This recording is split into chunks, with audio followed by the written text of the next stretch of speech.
Hey folks, welcome back to the shop. Going to do a quick video today on trimming 410 wads. A lot of you guys that have gotten data from me, you already know at this point that there's a bunch of new data out there, especially 410s, a lot of 28 gauge stuff too. But anyway, I've already gotten a bunch of emails. Hey man, you talk about trimming and skiving a wad for the 2.5 inch 410 with the TSS. How much do I trim? Blah, blah, blah. So what I decided to do was just do a video on trimming this wad to fit in that particular load. So yeah, if you didn't get the email, let me kind of do a quick rundown. In the 410, 2.5 inch, there's a 5/8 ounce TSS. There's a 9/16 ounce TSS steel duplex. Actually, two different variants of that load. In the 3-inch 410, there's a 3-inch buffered lead. I actually did a video on that a couple weeks ago. There's a 3-inch buffered bismuth, okay? There's data now for the 3-inch 5/8 ounce TSS steel duplex. Probably one of the first videos I ever did. So I've got data out there for that load now. A 7/8 ounce straight TSS, your turkey thumper. That's a part of the load data. 11/16 ounce of HW15. That's a pretty good load right there in itself for waterfowl especially. But anyway, so that's 410 stuff. 28 gauge, I got buffered bismuth, two different variations of that in 7/8 ounce. I have 1 5/8 ounce TSS. So y'all are online looking at these big, heavy TSS turkey loads.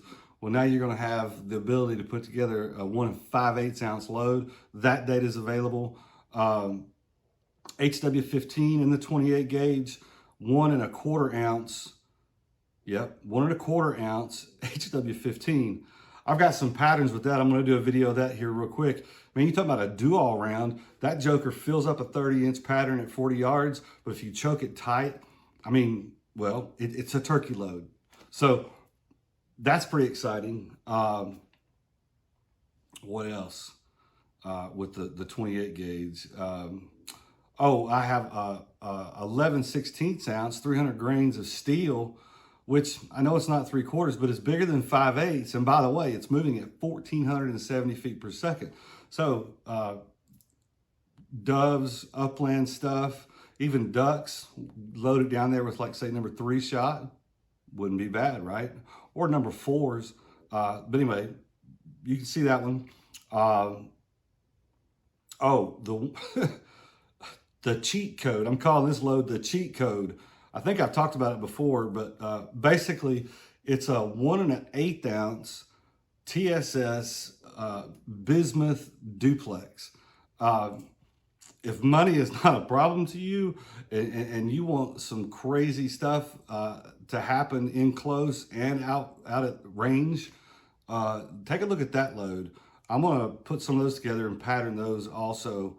But it's pretty wild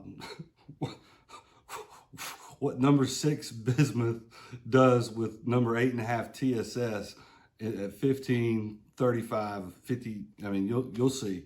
But anyway, so bullet225ho.com, that's my website. I think most people know that. I'll probably put a link down there in the description too. But anyway, let me get you over on this side of the bench and I'll show you how I trim these wads for the 2.5 inch 410 loads.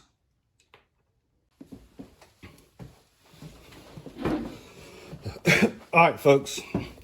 So this is the trim wad. This is what we want to end up with right here. This is a full length wad. There's about a 1/2 inch cut off of that, right? So here's the way I do this. And the way I do it is probably going to be a little unconventional. This is a yield is 410 choke. Matter of fact, it happens to be improved cylinder, right? Now, what I do is I'm going to insert this. I'm going to insert the wad upside down into the choke. So I want the base of the wad going into where it would the bottom of the choke. And I want this to go all the way up. And I'm going to use my little knife here. And that's how deep I want it, to that groove right here. Right? And the reason is now I've got a nice place that I can trim right here. So I get my knife down here and I get to cutting.